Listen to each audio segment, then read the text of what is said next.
Hello, welcome to Maddie.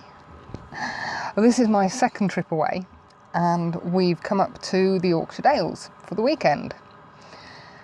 It's a classic location that I've come to, but it's not one that I've ever shot. I've been here a couple of times but never taken any photographs.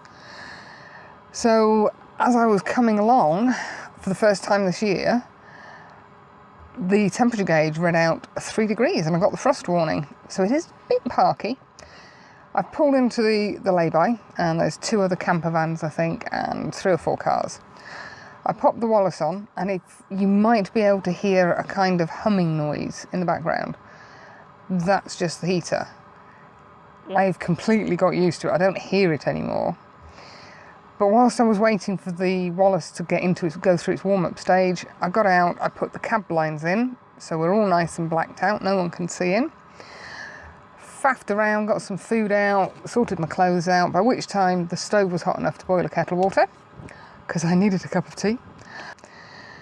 And the plan is to go out for sunrise tomorrow, which I believe is 7 o'clock. At least I hope it is, because there's no flipping signal here, so I can't double check. I'm fairly certain it's 7 o'clock. So I shall be poking my head outside at about 6, and if it looks decent, then I shall be going out.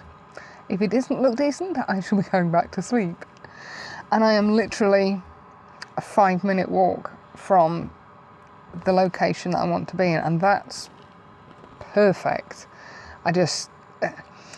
To me, at this moment in time, it's so much better than waking up in a B&B and having to go and drive for half an hour, or being in a tent in these temperatures.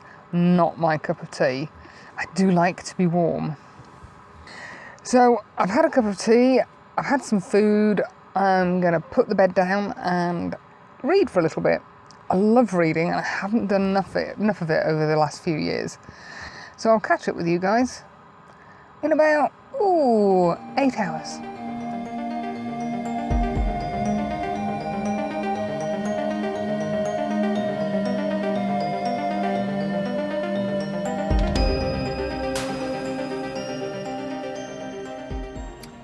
Well, that was the view this morning. So I'm not rushing to get anywhere. I'm going to leave it for 10 minutes, finish my cup of tea, and then I'm going to head off. There's a path just down to my left, which I'm going to have a wander down. I've given up the hope of any colour for the sunrise, although there was a smidge over to my right, which was not good because it needed to be over there. What I want is the light coming through and hitting on the subject, which I think will probably be about another half an hour or so, because the sun's got to come above the horizon for that to happen. So I'm going to finish my tea in my nice, snug, warm van, and then I'm going to go for a wander. See you out there. Well, for those of you who know this area, you'll probably have guessed that I've come up to Ribblehead, or Ribblehead even. And just over there, there's a lovely big bank of cloud that is hiding sunrise. There has been a smidgen of colour, but nothing to write home about. And the direction in which I'm shooting, obviously, is for the Ribblehead Viaduct.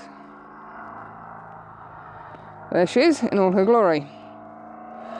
And essentially, what you can see there is the composition that I've gone for. I've not been here before, so this is really, let's see what I can find. If it's obvious, if it's boring, if it's been done to death, that's fine.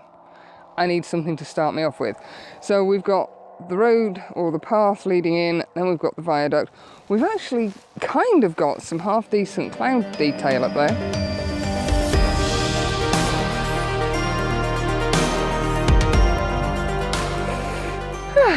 So I had a lovely night's kip in Maddie. I turned the heater off when I went, no I didn't, I left it on when I went to bed, and after about 20 minutes I thought, God, I'm going to suffocate, it's that hot in here. And it was on the lowest setting. So I turned it off, and I think it was about 3:30. I woke up and thought, oh, I'm a little bit chilly. So I popped it back on, and now it's like 900 degrees in there. Again, it's still on the lowest setting. But I've left it on while I've come out for a mooch to see what's about. It's a very busy little place, this. There's the pub, which I think is called the Station Pub, or the Station Inn. There's about 10 motorhomes parked up in there. The little lay-by opposite, there's at least another 4 or 5 vehicles, of which I think 3 are camper vans. And there's, well, the area I'm parked in is chock-a-block, and it started filling up. Oh, look! You can just see we've got a diesel train coming over. Now, one of these days, I am determined that I'm going to get the Flying Scotsman coming over here, or at the very least, a steam train of some description. So anyway, my cunning plan was for the sun to pop its head up and light up over here, which is obviously not happening because the cloud over here is too thick, and there's a huge bank of cloud over there.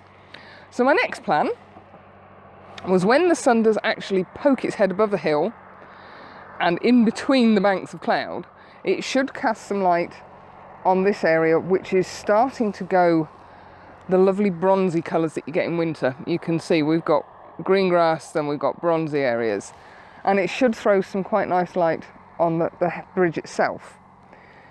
And as I say, I'm just using the path as a bit of a lead-in line. Coming in. So it's a fairly obvious composition, and I'm sure it's been done a million times, but I haven't done it until today.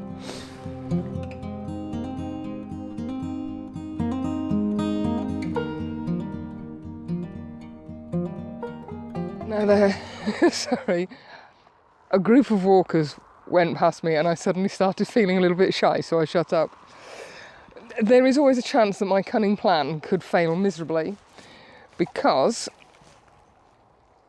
there you can see the sun coming up, but there's a huge bank of cloud just above it. It's going to have probably about a minute to put some light on this reservoir. Where are we? It's probably going to have about a minute to put some light on the viaduct itself before it disappears behind the bigger bank of cloud above it. But yeah, it's not been too unsuccessful a day. But yes, right, in terms of the technical bump, we have been shooting at f13, 3 seconds. Yep, 3 seconds ISO 100. I'm using the 17-55 and I'm wide open at 17mm. I was going to put the 10-20 on, but I think then the viaduct will become lost. Although I might try it because the cloud is gorgeous. There are some quite irritating bits here and there. There's no cloud there and they're showing up as blown highlights. There's not a huge amount I can do with that. I think they're rescuable in post. So yeah, I think I might actually put the 10-20 on and just have a go. My tip for the day. It's wet out here. The ground is soggy. So my camera bag is lying on the floor. Let me see if I can arrange this camera so I can show you what I've done. And if I'm teaching my granny to suck eggs, I apologise, but there'll be people out there that don't think about this. I have a rain cover on my bag, and all I've done is put it on so that as my bag is lying on the floor, it's not getting wet. Simple, but some people don't think about it. I know Andy doesn't. He puts his bag on the floor and it gets wet and mucky. It drives me mad. I will educate him at some point. Right, I'm off. I'm going to pop the 10-20 on, see what I can get.